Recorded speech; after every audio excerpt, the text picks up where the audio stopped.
Fala pessoal, tudo bem? Ao longo dos últimos tempos, eu venho percebendo uma certa dificuldade entre colegas profissionais de saúde em distinguir entre a explicação de como ou por que algo aconteceria, seria uma pergunta, na verdade, respondida por uma área de pesquisa de mecanismo, de se algo ou uma terapia de fato funciona e quais são os fatores associados a ela funcionar, que seriam perguntas relacionadas à área da pesquisa clínica, né? E se algo funciona, uma pergunta sobre eficácia. E essa dificuldade de distinguir e de entender que existem diferenças entre essas áreas vem causando, na minha opinião, uma série de confusões no dia a dia do clínico. A gente gravou um podcast sobre isso, chamado Tecnicismo na Fisioterapia, então quem gostar do assunto, eu acho que vale escutar o podcast depois. Mas o que eu vejo, né, é que, por exemplo, na nossa área da fisioterapia, a forma como muitos métodos, conceitos e técnicas foram propostos ao longo do tempo, né, foram feitos com base em conhecimentos de mecanismo muitas vezes inadequados. E aí, com base nessa explicação inadequada de como ou por que algo iria funcionar, técnicas foram propostas. Algumas vezes essas técnicas foram submetidas à pesquisa clínica e poucas vezes elas foram eficazes. E aí a gente tem o primeiro viés cognitivo que a gente tem como clínico numa situação como essa. Se uma dessas técnicas tem eficácia, isso não significa que a explicação de como ou por que ela funciona de acordo com o que ela foi proposta está automaticamente validada. Só significa que ela é eficaz.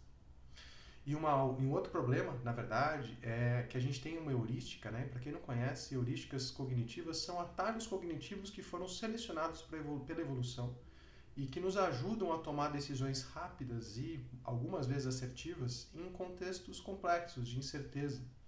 Existe uma heurística nossa, em todo ser humano, que é chamado de confiança por coerência. E o mecanismo, ele é coerente muitas vezes, né? Então, para muitos que têm ou usam técnicas, conceitos e métodos cuja explicação de mecanismo faz muito sentido, é preciso tomar cuidado, né? Porque quando a gente tem algo que faz muito sentido, que é coerente, a gente tende a ter confiança de que aquilo, portanto, funciona. Isso é uma mentira, né? Na verdade, não é uma verdade. Essa impressão que a gente tem é fruto de um atalho cognitivo nosso. E por que eu falo isso? Eu gosto muito do exemplo do Luiz Cláudio Corrêa, que ele fala sobre o que aconteceu, por exemplo, quando pesquisadores começaram a estudar drogas que aumentavam a fração de ejeção em pacientes com insuficiência cardíaca crônica. Faz todo sentido que uma droga que aumente a fração de ejeção auxilie e diminua a mortalidade desses pacientes. Então, do ponto de vista de mecanismo, essa explicação tem muita coerência. Mas quando isso foi testado num estudo clínico, comparando com outras drogas que eram utilizadas para o tratamento desses pacientes, o que foi identificado é que as drogas que aumentavam a fração de ejeção aumentaram a mortalidade desses indivíduos, mostrando que apesar de ter uma coerência para funcionar, que na prática essa droga não funcionava. Nós temos exemplos parecidos quando a gente fala de reposição de viscosuplementadores, né? Do ponto de vista de mecanismo, a gente tem várias pesquisas mostrando que eles podem auxiliar no processo de nutrição e no processo e no funcionamento e metabolismo dos condrócitos de uma série de formas bem interessantes. Mas quando você vai para estudos clínicos, os estudos clínicos não parecem demonstrar que a aplicação de viscosuplementadores em pacientes é benéfica, mostrando, mais uma vez, né, que a gente tende a confiar muito e acreditar que só porque algo é coerente na explicação, que aquilo obrigatoriamente vai funcionar. E não é assim.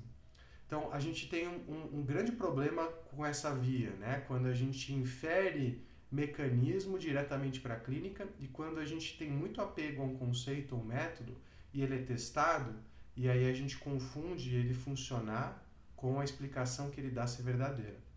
E tem o outro lado também. Hoje nós temos uma série de métodos, conceitos e técnicas que foram encaixotados, receberam diferentes nomes e diferentes explicações do porquê eles funcionam. E hoje na literatura, quando a gente vai olhar, por exemplo, a dor, eles são igualmente eficazes. E aí, sem o conhecimento de mecanismo, a gente não consegue entender se eles são igualmente eficazes, porque eles atuam exatamente pelo mesmo mecanismo de ação, existe uma convergência dos mecanismos de ação dessas terapias para o desfecho de interesse, ou porque eles atuam por vias diferentes, mas as pessoas que mais se beneficiam ou beneficiariam dessas abordagens estão aleatoriamente distribuídas entre os grupos do ensaio clínico randomizado, por exemplo. Então, pesquisa de mecanismo e pesquisa clínica, elas devem andar juntas, mas o clínico tem que tomar muito cuidado ao tentar absorver e utilizar o conhecimento dele de mecanismo no dia a dia clínico. A gente atribui muito valor ao profissional que entende de mecanismo. A gente tende a atribuir muito valor àquele profissional que consegue explicar para a gente o que está acontecendo e por quê. A grande questão é que o mecanismo deveria ajudar o clínico a talvez entender entre duas abordagens que parecem ser eficazes, por exemplo, para onde ele pode talvez direcionar a terapia dele, dado que elas tendem, a gente já sabe que elas funcionam. Mas o conhecimento de mecanismo não deveria ser utilizado pelo clínico para que ele tome decisões e crie terapias sozinho. Isso gera muita confusão no dia a dia clínico, faz com que os clínicos, na verdade, se percam e fiquem cegos com o que de fato está acontecendo com o paciente. E a gente sabe que a heurística que eu descrevi para vocês, de confiança por coerência, não é o único atalho cognitivo que deturpa o nosso entendimento sobre o que está acontecendo com nossos pacientes. Existem várias outras heurísticas que a gente já conhece, que vão fazer com que a gente não consiga no dia a dia clínico identificar se os pacientes estão melhorando, piorando ou não estão melhorando por conta do que a gente está fazendo.